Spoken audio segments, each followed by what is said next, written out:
faith, work hard. Never quit, put your trust in God. Stay true and remember who you are. Never forget how you made it this far. Dream big, have faith, work hard. Never quit, put your trust in God. Stay true and remember who you are. Never forget how you made it this far. Dream big, have faith, work hard. Never quit, put your trust in God.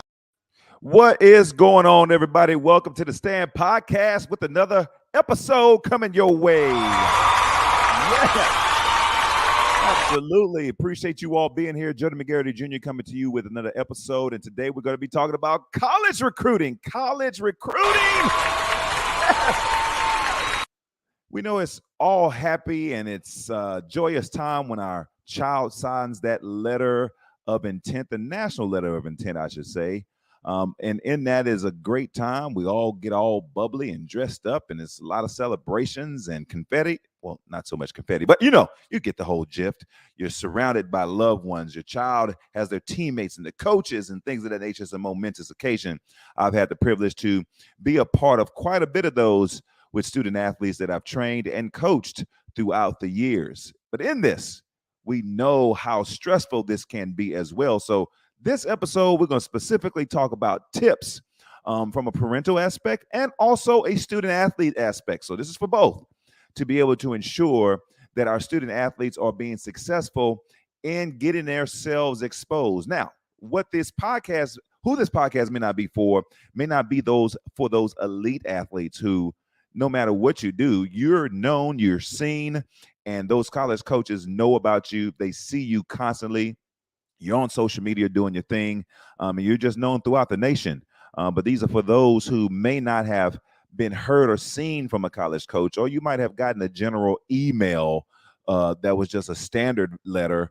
Doesn't necessarily mean you're being recruited. So we're going to be talking about those steps this week, and then next week, we're going to break things down even further for you all to say the steps that you need to take to be able to ensure that you are communicating with college coaches. But let's talk about the nuts and bolts in this because I think it's vital for us to have a base and a foundation. We all know, again, it's exciting times when our student athletes are able to have family, loved ones, and teammates, those who are important to them. Some of them have, their coaches, their trainers, a part of the recruiting process, helping them through that. It's one of those big things that's wild, the big signing day where your peers are able to watch you and you're excited to sign that national letter of intent to be able to go to the school of your dreams or the school that is the best fit for you. Let me say that, because those things are key and vital. And as we talk about these things, how they're going to be able to benefit you. That young lady's on her phone, didn't even know she was getting recorded. She's like, am I getting recorded? Oh, how dare you, right? But other than that, these are fun times for these student athletes. But in this, we want to talk about how this is all marketed, how this can be a big thing as well. They go out with big bangs now with college recruiting, as you can see the future of what that can lead to. In this episode, again, we're going to talk about the steps and how important that is. But at the same time, know that nationally, there's a lot of things that we might want for our kids and our kids might want, but what the reality is. So let's get to these steps. I got quite a bit of them, but I want to make sure that we are within our time frame in this. So let's have some fun with this one. So first, let's have an understanding. Athletes, this is your journey. Parents, this is your child's journey. Allow them to go through that journey. We be a navigational system to where we're a support system, as I talked about in that Parents Volume 1 episode, that we're that support mechanism for them. Now, we have to guide them depending on their age and level of maturity, right? We have to be parents. Just be real. We have to be parents. But at the same time, knowing that it's their journey, allow them that time to be able to decide things. And again, we be there to walk alongside them. There's one thing to say to parent them and to get on them, to tell them to do things because of procrastination, things in that nature. But in this, with my own children, here are the steps. Here is your blueprint. Here's the map. This is the list that you need to check off. These are the things that you need to get done. If you don't get it done, it's on you. I'm not going to force you to do it, right? It just depends on what our motives are and what our expectations are for our child. But so again, it's about them to be able to have this journey and enjoy the journey for themselves. Now, second part is create a great support system. What do I mean by that? Great support system. You are the start. Be that great support system. Also, too, make sure that they're surrounded by, support system of their coaches, their school counselors, because part of this is key academically. More than anything, college coaches are looking for, what are their grades like? Can I trust them? Are they loyal? Are they dependable first? We look at the athletic talent, but they're going to look at things of, will this student athlete help me keep my job based on their academics as well? So those things are vital and important. Their character and their personality are also key in that. We'll get a little extensive in the part 2 of this college recruiting on next week. But those things are key. So surrounding them with a good support system could be friends and families, things of that nature. Who are not considered good support systems? Well, people who are trying to get it for self-gain or trying to get a lot of money out of this situation, right? God bless college recruiting businesses and organizations and companies and things of that nature. But in this, who has tons of thousands of dollars to be able to spend to get their child recruited, right? And so in this, again, we're talking about ways that we can do things ourselves and save tons of money in the process. So again, surround them or create a great support system for them. That's key and important. Our next piece is this: know your role as a student athlete, and parents want to encourage you to know your role. It is not your job, parents, to communicate with college coaches. It is your child's. Athletes, it's not your parents' job. It's your job to communicate with those athletes. It is your job to reach out to those college coaches, all right? It's your job to be able to do so. Here's the reason why. When a college coach is recruiting athletes and scouting athletes, the one thing that they are not focused on all the time are parents. They might be, especially those parents that have gone wild in episode number 1, they might be focused on what kind of parent are we going to be getting if this kid comes to our school. Might be thinking about that, but they're not recruiting your parents, because your parents are not going to be having that relationship. Your parents are not going to be the ones being offered that scholarship. It is you. So it is your job to ensure that you know your roles and what to do. Parents, we know our roles. Again, be that support mechanism. And we might need to give them a little extra push if they're procrastinating, things of that nature, and really not getting a hint. But again, we must know the roles. Ensure that everybody has their expectations of what they're doing. Parents, we know our roles as parents. We're going to guide. We're going to nurture. We're going to help, with some mental toughness. We're going to encourage them as well. But at the same time, knowing that when it's time for them to do their things, they have a deadline to get it done. And if they don't, then it's totally on them with the college recruiting. Perfect example. My daughter has a list. My youngest daughter has a list because she wants to play collegiate basketball. In this, if she's not getting those things done, have you emailed coaches? Okay, all right. Don't be sitting up here going to your senior year and say, I haven't heard from nobody. Wonder why, right? So in this, those things are key. And again, I say that as an example. She's been on top of things because of what she wants to do in the future. But again, this is just an example that, allow your child to do that. If they're not fulfilling their job or their obligations in their role as a student athlete, then they have to be able to deal with those consequences. All right. So next piece in this, start early. Man, if you're a freshman, sophomore, listen to this, whoo, you're in good shape. If we're a junior, you're still good. Don't get nervous, but we don't have time to play. If you're a senior listening to this, well, we're at the tail end. We're almost on life support, right? It's not the end of the world, but in this, the earlier you start in your college recruiting process, the easier and less stressful it will be. Again, next week, we're going to talk about those steps. So in this, again, you don't have to spend tons of money. If you want to get a head start, by all means, you can contact me and we can help you through the process. No hidden agendas, not trying to sit up here and rob folks. Just want to be able to help people to understand that. I have been able to do research and learn from colleagues, people within my networks, good friends of mine, assistant collegiate coaches to this day right now. And then those are also in the professional sports ranks who knows what it takes to be able to get to the next level and the steps it takes to be able to get recruited and seen by coaches. So again, we're going to talk about the step-by-steps, just laying this foundation in this episode. So start early. The earlier you start, the better, right? and make sure you get into NCAA's clearinghouse, and even certain other divisions, which I'm going to talk about in just a bit, in NAIA, right? Those are separate entities, right? So you want to be able to get registered as players, to get your ID, things of that nature. So those are important. So the early start is key. Next, learn how to interact with college coaches. This is you athletes. This is specifically for you. Learn how to interact with college coaches. What do I mean by that? Well, here's what I mean. You must be able to know how to communicate. If you have, some I guess some grammar challenges, well, I want to suggest one good program for you, which is Grammarly. It is excellent. It helps you to be able to correct some things that is spoken more appropriately when you're addressing coaches. Now, in this, reaching out to them is key, and you must know how to be able to do that. So in this, it's vital to learn how to interact with those coaches. Tell them about your personalities, things of that nature. There's some things that you want to be able to provide them, but you want to be mindful in how you present yourself, because here's the thing: presentation is everything. It's not just about your talent. It's not just about your sports IQ, but it's about your character, how you carry yourself. What does your social media profile look like right now? If I was to go on there, would I approve and be like, yeah, this is a pretty good kid? Or would something be questionable? Would I question your character based on what I see on your social media profile? Right.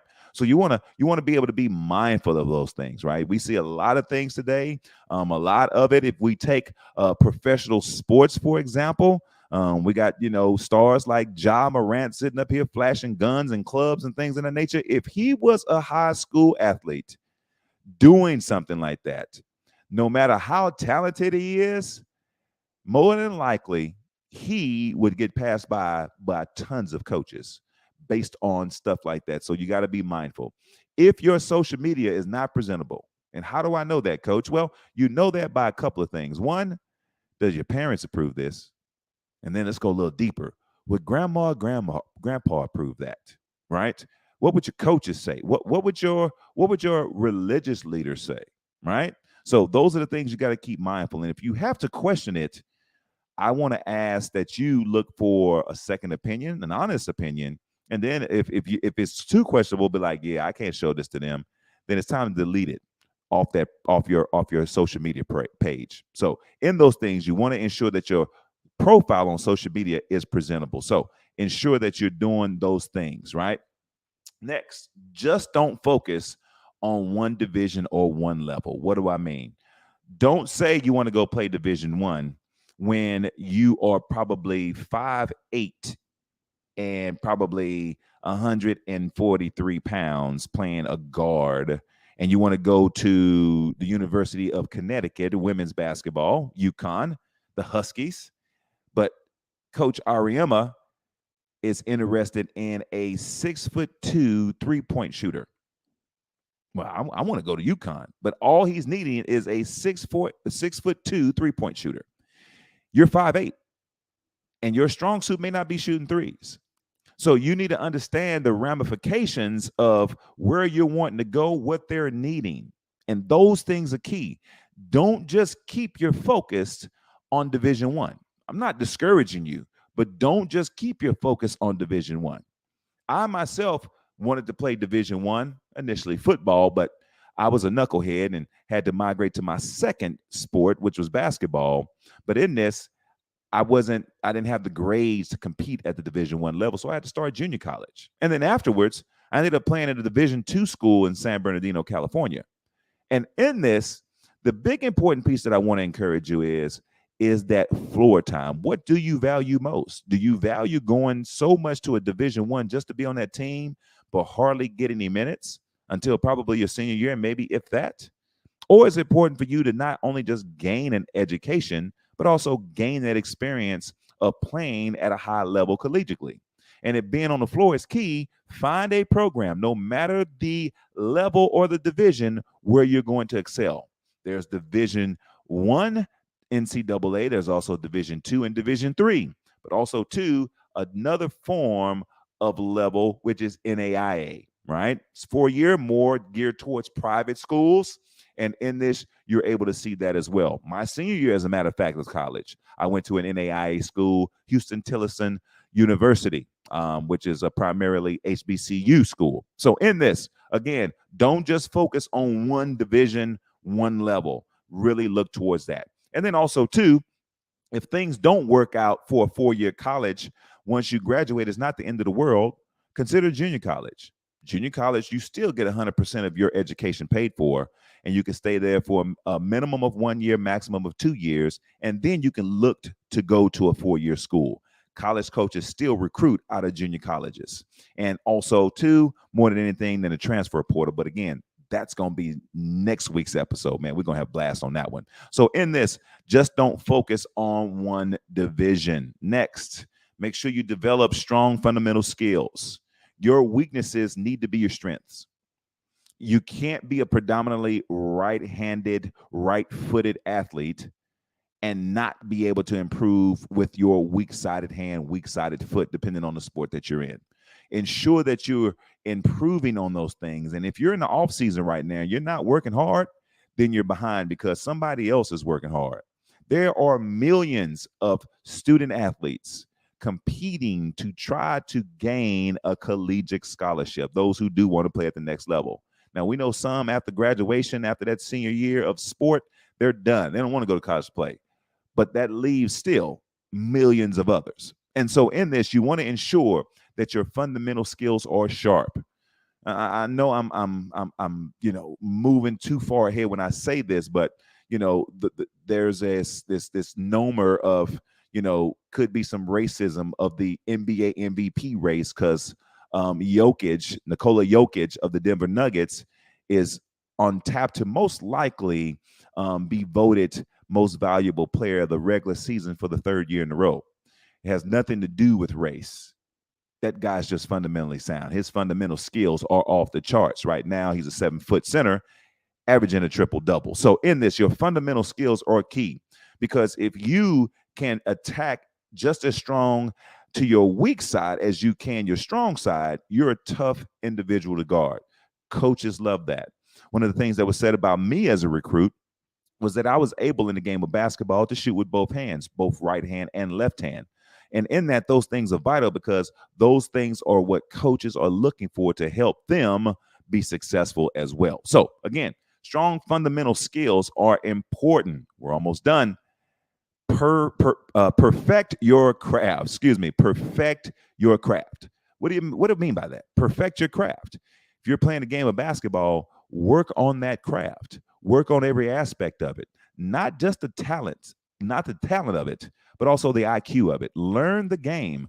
Learn how to expose an opponent's weakness and know their strengths and know how important it is to make extra passes, know how important it is to use fakes, things of that nature. Volleyball, learn how to ensure that you're perfecting your craft by working on your speed and agility and quick reactions, things of that nature. Baseball, whatever your sport might be, it causes for you to be able to compete at a high level, but you have to be instinctively sharp, specifically from an IQ standpoint in your game. So perfect it. When I say perfect your craft too, that also includes your health. Make sure you're eating healthy. In order for your body to stand all that it has to deal with, the stresses of the game, the stresses of competition, the stresses of working out, ensure that you're taking care of your body. Get plenty of sleep. Put nutrition in your body. Everything that we put in our mouth is called food today, including junk food. But not all food that we put in our body is nutritious. So again, perfect your craft. Do those things that you need to do. And again, we'll talk about that in a health episode of our podcast. And so in that, work on that. Don't just sit there and say you're finally arriving or think that you're going to be learning by playing NBA 2K or Madden or whatever we're doing out there today and working on that TikTok and watching highlights. All that is fun and cool, but what are we doing to get ourselves ready? Because watching things and playing things will not get us ready. Well, we'll have some pretty strong thumb muscles from the joysticks. But anyway, I digress. My last point, and then I'm done. Make sure that you try as much as possible to be a multi-sport athlete. College coaches love multi-sport athletes because playing multiple sports helps us in our overall health and performance in our favorite sports. So a football player who plays basketball or plays baseball is prime. I enjoyed a podcast earlier today, The Pivot, and they had Deion Sanders that I listened to today. I'm not sure when they actually interviewed him, but he talked about his recruiting and how he recruits, because it explained why he did so well as a football player, being a cornerback in the NFL as long as he played, because he also played professional baseball, collegiate baseball as well, and however long he had been playing baseball as well as football. He was also a high school basketball player. So in that, ensuring that those movements in those sports helped him do well in every other sport was vital. So as much as you possibly can, invest in being a multi-sport athlete. As a coach, I can tell you right now, some of my favorite players to cross over to the game of basketball are soccer players. One, because most of the battle that I teach is won, and that's footwork. Soccer players have excellent footwork. Two, them being able to compete and go up against a great, opponent as they are a defender. I love it, because I know that defense is going to be on point, and all we have to do is just teach them the trajectories of how to angle themselves defensively, things in that nature. But the footwork is on point. So be multi-sport athletes, because all of those things go hand in hand. My youngest daughter had a privilege to be able to play volleyball as well. Volleyball is great to coincide with basketball, soccer as well. So be a multi-sport athlete, because college coaches love that. When they see on your resume that you're a multi-sport athlete, that you gain their attention. It's not to say that those who focus on one sport are not being recruited. Of course, again, if they are top 100 in the nation, then of course they're being recruited.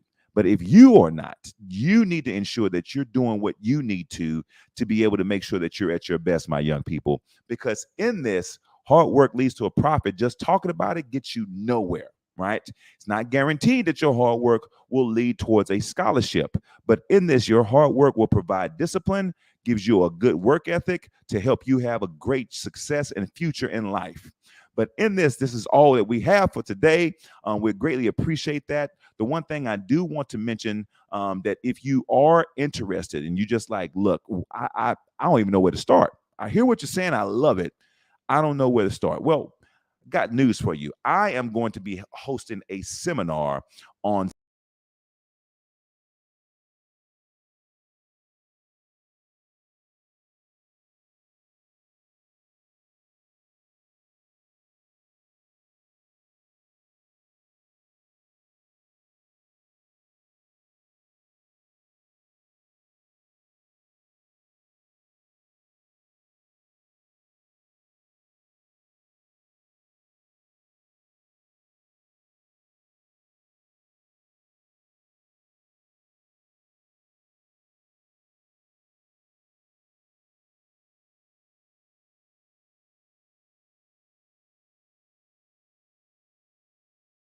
you have talked to your school counselors, letting them know your game plan, and also ensuring that the curriculum doesn't matter if you're in public school. Some public schools, surprisingly, if you're not taking the right classes, they will not be considered and counted as credit through the NCAA. So ensuring that you are in standards with those NCAA and NAIA, those are key. So again, if you're interested in that seminar on April the 8th, shoot me an email and I'll provide you with forms and other information as well. All right. But that's all I have. I think I did good. Close to 25 minutes. So I went almost 5 minutes over. So I appreciate that. Much love to everybody. Don't forget to help me out and spread this word. Be able to subscribe, like, and share this particular video. Let folks know specifically if they are trying to be able to get seen and communicate with college coaches and get recruited athletically. Let them know that about my seminar that I have coming up on April the 8th. Again, it's no fluff. I'm going to give you the real deal that'll cut out all that middleman stuff, and I'm not going to be sitting up here trying to prolong things. From 10 o'clock, I'm going to do my quick intro, and then we're going to get started to the nuts and bolts of it, because I believe that's important. That's what we're here for, all right? We appreciate you being here. This is the Stand Podcast, where we're standing together against negative demands. Y'all take care. We'll see you next week. Dream big, have faith, work hard. Never quit, put your trust in God.